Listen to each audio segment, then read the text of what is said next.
ದೆಹಲಿ ಸಮಾವೇಶದಲ್ಲಿ ಮಲ್ಲಿಕಾರ್ಜುನ ಖರ್ಗೆ ಮಾತನಾಡ್ತಿದ್ದಾರೆ, ಬನ್ನಿ ನೋಡೋಣ. वहां पर शाह थे, नड्डा थे और मोदी जी भी थे और दूसरे नेता लोग भी थे.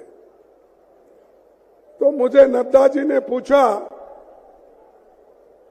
कि आपका चुनाव प्रचार कब से हो रहा है और आपका लिस्ट कब फाइनल हो रहा है.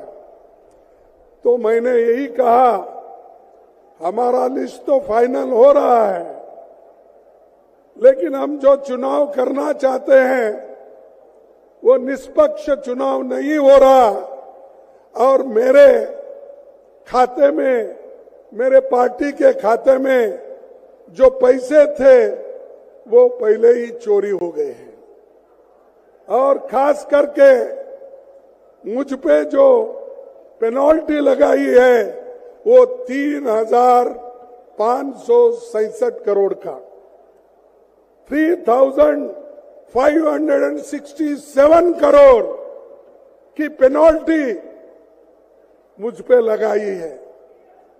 14 लाख का हिसाब हमने नहीं दिया, इसीलिए उन्होंने 135 करोड़ का जुर्म लगाया. ऐसा इंटरेस्ट पे इंटरेस्ट, इंटरेस्ट पे इंटरेस्ट करके आज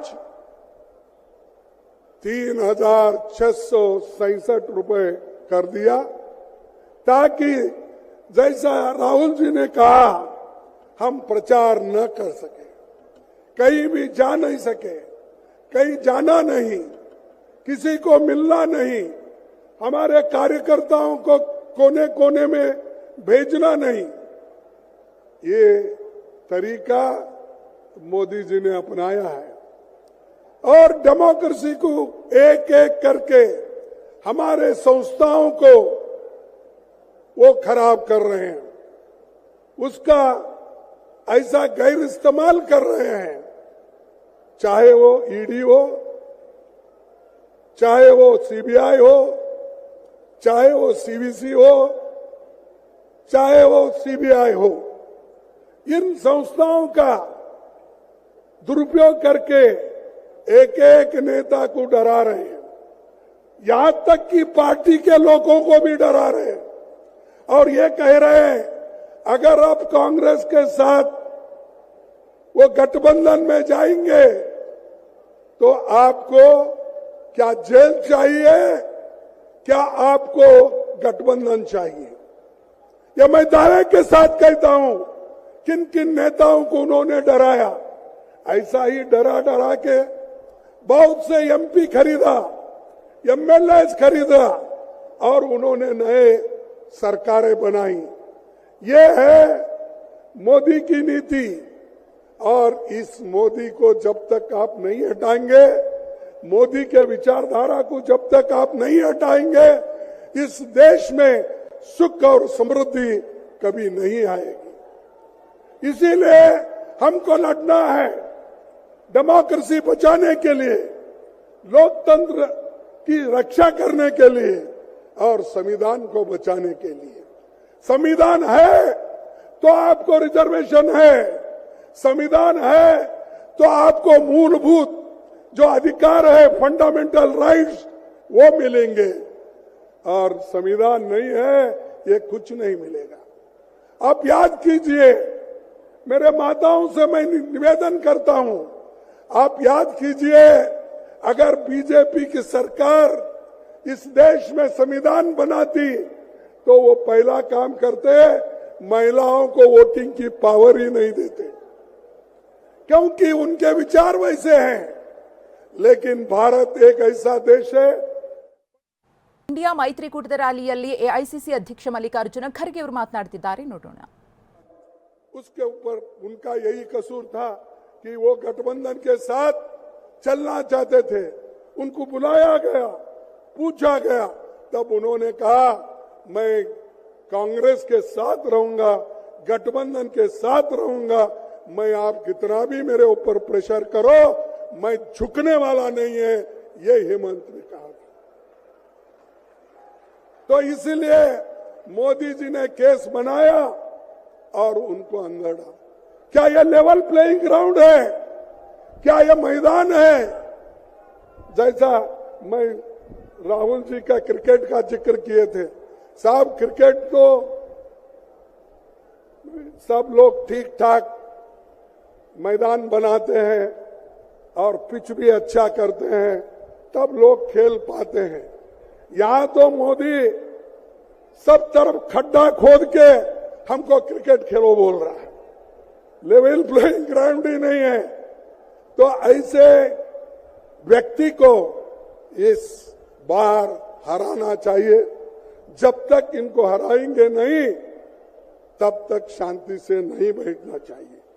और ये इसलिए जरूरी है, किसी एक व्यक्ति के लिए नहीं है, या सिर्फ आज एक केजरीवाल जी के लिए नहीं है, या हेमंत के लिए नहीं है, ये 140 करोड़ जनता की रक्षा के लिए हम कर रहे हैं।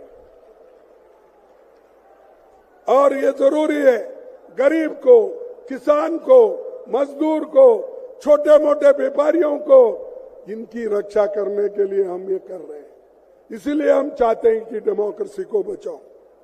ये 224 की चुनाव होगी युवाओं के रोजगार के लिए, ये चुनाव होगी बढ़ती महंगाई के मुद्दे पर, ये चुनाव होगी किसानों के एमएसपी गारंटी पर, ये चुनाव होगी लोगों की हिस्सेदारी। जो राहुल जी ने बीड़ा उठाया है कि जाति जनगणना होना चाहिए और जिसकी जनसंख्या है उसको न्याय मिलना चाहिए, जिसकी जनसंख्या भारी है उसको न्याय मिलना चाहिए। इसीलिए वो जो आवाज उठाए, इसकी भी लड़ाई है। और भाजपा के भ्रष्टाचार के खिलाफ ये लड़ाई है। और चुनाव देश के संविधान और डेमोक्रेसी को बचाने की है। इसीलिए मैं आपसे विनती करता हूं कि आप सभी एक हो जाओ, मिलकर चलेंगे।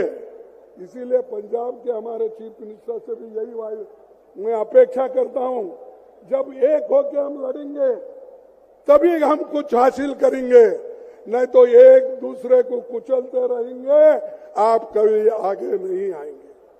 मैं आपसे विनती, पहले हम एक होने का सीखो, एक दूसरे को तोड़ने का मत सोचो। ये हमारा उसूल होना चाहिए, तभी हम कुछ काम कर सकते हैं। और मुझे खुशी है आज हम सब लोग मिलकर काम कर रहे हैं, चाहे हमारे कुछ भी मतभेद हो। हम येचुरी साहब, डी राजा केरल में लड़ते हैं, लेकिन यहाँ इस बड़े कॉज के लिए, इसके लिए हम एक होकर एक मंच पे हम आते हैं। उसी ढंग से हम आप आदमी से हम यहां पर लड़ते हैं, पंजाब में लड़ते हैं, तो देश के एकता के लिए, अखंडता के लिए एक मंच पे है। तो ये जो बना, ये इंडिया गठबंधन जो बना, देश के रक्षा के लिए, लोगों के रक्षा के लिए और आपके हिफाजत के लिए बना, या किसी व्यक्ति के बारे में नहीं।